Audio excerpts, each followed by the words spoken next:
Béninoises et Béninois, chers compatriotes, après un coup de force électoral qui a abouti à la confiscation du pouvoir législatif à travers une installation fortement militarisée des 83 préposés à la fonction de la représentation nationale, tous identifiés et normés par le pouvoir du président Patrice Talon, il s'est fendu d'une sortie médiatique le lundi 20 mai 2019 pour, dit-il, s'adresser à la nation béninoise. Alors que l'opinion nationale et internationale s'attendait à un président qui prend enfin de la hauteur pour lire et juger du haut de l'institution suprême qu'il incarne la gravité des différents événements inédits, malheureux, tragiques et dramatiques qui ont caractérisé le processus électoral, pour en tirer les conséquences objectives afin de s'ouvrir à de courageuses décisions consensuelles devant restituer au peuple béninois son Parlement et réhabiliter l'image de sa démocratie, le président Patrice Talon s'est permis de se faire des gorges chaudes sur tous ceux qui espèrent encore en la démocratie béninoise et continue à jouer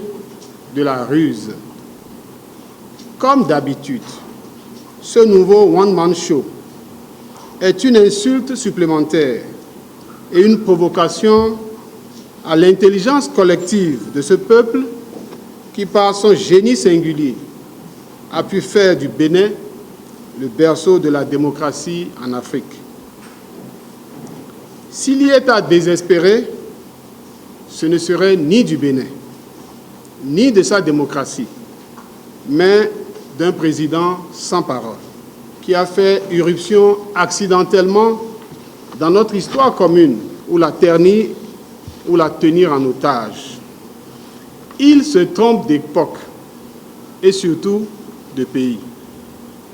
À l'analyse, l'adresse du président a été à la fois rébarbative, impertinente, inconséquente, inopportune, affligeante et même outrageante.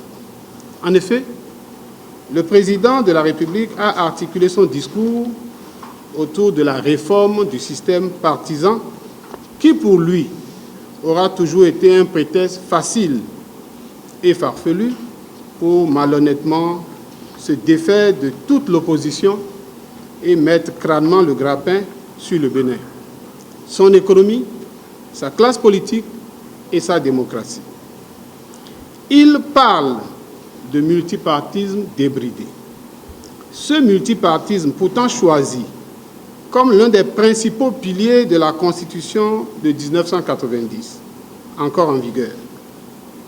Connaissant le modus vivendi et le modus operandi de ce régime, on peut d'ores et déjà en conclure que la révision de la Constitution de 1990 vient d'être actée et nul ne sera surpris si la nouvelle Constitution consacrait le monochrome exclusivement meublé du bloc républicain et de l'Union progressiste, ces seuls partis politiques privés.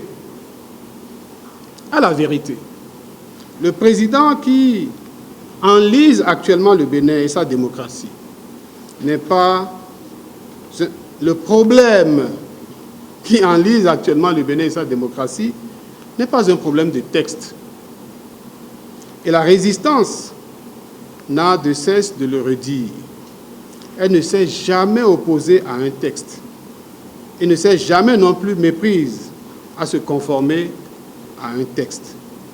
Le problème, et il est là, d'une part, c'est la mauvaise foi caractérielle du président, qui instrumentalise la Cour constitutionnelle et soumet toutes les autres institutions, et d'autre part, la filouterie administrative du ministère de l'Intérieur, qui obstinément s'est refusé de reconnaître l'existence juridique des partis politiques d'opposition, alors que, techniquement, ceux-ci ont pleinement satisfait aux formalités requises. S'agissant des textes et de leur application, le président, à travers le seul prisme de ces centres d'intérêt inavouables, n'en a qu'une lecture approximative, bien évidemment erronée, comme on a pu publiquement s'en rendre compte à travers ces fumeuses démonstrations par le passé. Et pour se couvrir, le chef de l'État s'est manifestement emmuré dans un ostracisme qui, de plus en plus, le distance de sa fonction, le compromet dans ses attributs régaliens et érode dangereusement le capital de légitimité qu'il tient de ce peuple souverain et jaloux de sa souveraineté. Sinon, comment comprendre qu'il n'ait fait aucune allusion à la mémorable journée du 28 avril 2019, où le peuple lui a opposé un rejet historique de plus de 90%, même si la magie des institutions, à sa solde, a atténué ce taux à 77%, puis à 73%. Un tel comportement s'appelle le déni de réalité et qui, malheureusement, l'empêche de décrypter le message pourtant sonore et très audible de la majorité silencieuse de nos compatriotes qui ne se retrouvent plus dans sa politique. Le sens de l'honneur et surtout de dignité exigerait en de pareilles situations qu'un président responsable, comme on en voit sous d'autres cieux, tire les conséquences et réponde dans l'humilité à un tel désaveu. Abordant les violences, le président de la République a manqué d'indiquer au peuple sa totale et entière responsabilité dans les tueries organisées, tueries qu'il banalise, en les qualifiant de controverses parmi tant d'autres et de frustrations inhérentes à la vie en communauté. Pourquoi le président Patrice Talon n'était-il pas capable de prononcer le nom d'une seule victime, de dire le nombre de victimes? Était-il si hanté? Pourquoi n'a-t-il pas condamné l'usage d'armes à feu contre des manifestants civils non armés? Ailleurs, on félicite les policiers qui refusent de tirer sur des manifestants. Mais chez nous au Bénin, sous Patrice Talon, on félicite les militaires qui tirent à bout portant sur des populations non armées réclamant la démocratie. Il y a un enchaînement de provocations du pouvoir qui a piégé le débordement populaire. Les forces de sécurité publique qui ont chargé le rassemblement commémoratif des travailleurs au siège de l'organisation syndicale à la Bourse du Travail, puis dans la foulée, ont encerclé et ont fait le siège de la résidence de l'ancien président de la République, le Dr Boni Yayi, exécutait-il des ordres? Qui a donné les ordres? D'où sont partis les militaires tueurs? De quelle unité? De qui ont-ils reçu l'ordre d'abattre des civils? Et à qui ont-ils rendu compte? Où ont-ils déposé les cadavres, les dépouilles de nos compatriotes tués?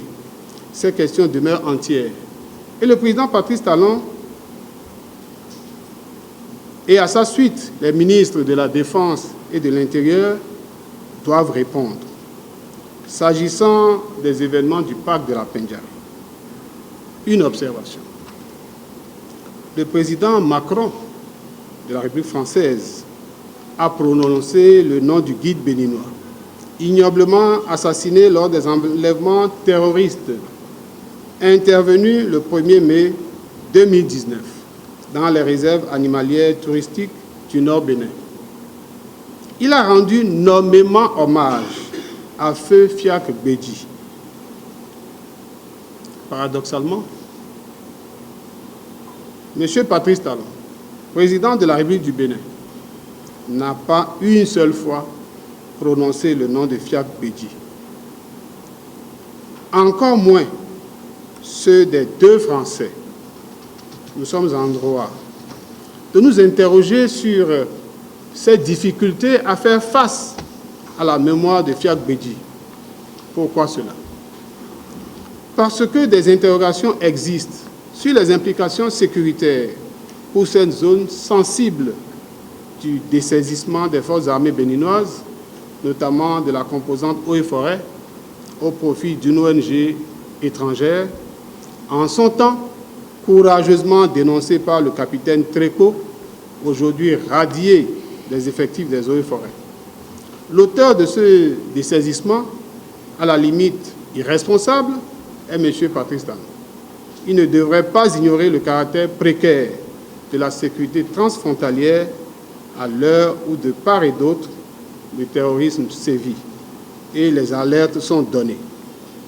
Comment comprendre par ailleurs, si ce n'est du cynisme, que le président ait curieusement fait un blackout total sur les tortures physiques et morales infligées à l'ancien président Boni Yayi depuis près d'1 mois, en lui interdisant tout contact avec l'extérieur, y compris son médecin, son avocat et les membres de sa famille, alors que notre arsenal juridique n'a pas prévu une assignation à résidence surveillée. Encore que dans le cas d'espèce, il n'y a, à notre connaissance, aucune procédure judiciaire contre l'ancien président. À quoi répondrait donc cette souffrance et cette humiliation imposée à une importante personnalité de notre pays? Nous sommes donc en présence d'une séquestration pure et simple. Au même moment, le ministre de la Justice nie les faits ou manque de courage pour les assumer et justifie la présence des forces d'occupation par une prétendue mesure de sécurité.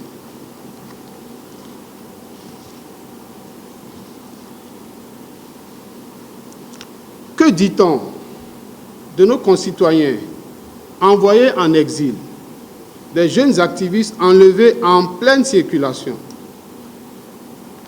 ou à leur domicile dans la nuit profonde pour aller grossir les rangs des détenus politiques? Voilà celui qui parle de la paix et invite à un dialogue, dit-il, franc et direct avec la classe politique.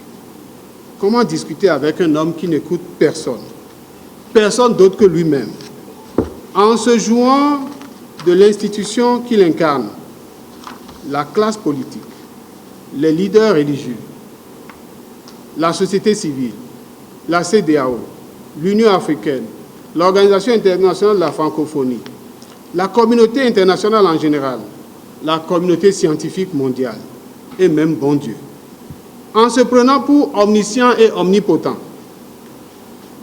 La paix de la terreur et l'enfer des terrorisés en pleurs sont inconciliables.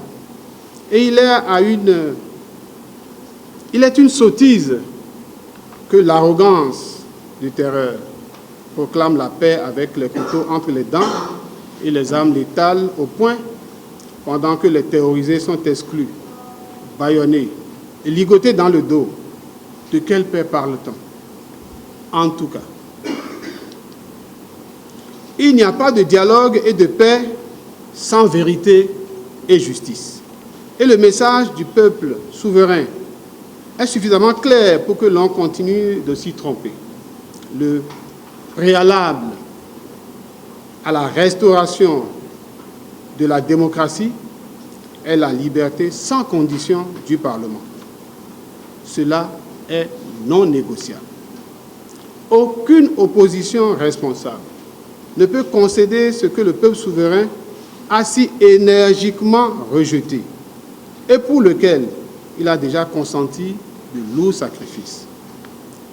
Elle se réserve, l'opposition donc, le droit et l'obligation de réfléchir à une stratégie de lutte conséquente et bien adaptée aux modes de violence, prenant une fois encore à témoin l'opinion internationale. et invitant le peuple souverain à se maintenir mobilisé pour arracher son Parlement des griffes des prédateurs et réhabiliter sa démocratie chèrement acquise.